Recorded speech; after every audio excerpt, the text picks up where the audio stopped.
Money laundering ద్వారా బంగ్లాదేశ్కి అక్కడికి పంపించడం, అక్కడి నుంచి ఇక్కడికి తెప్పించుకోవటం, అండ్ డ్రగ్స్ రాకెట్, తర్వాత హ్యూమన్ ట్రాఫికింగ్.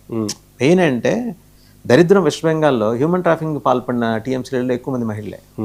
సో అది చాలా దారుణం అండి. అది ముఖ్యంగా చూసుకుంటే ఈ డైమండ్ హార్బర్ ఏదైతే ఉందో అక్కడ హ్యూమన్ ట్రాఫికింగ్, డ్రగ్ ట్రాఫికింగ్ అంటే మీరు మణిపూర్లో కూడా వన్ ఆఫ్ ద రీజన్స్ అక్కడ జరుగుతున్న కాంట్రవర్సీలకు ఏంటంటే ముఖ్యము ఈ డ్రగ్స్ అండి, డ్రగ్స్ కార్టెల్ అక్కడ మయన్మార్ ఇవన్నీ.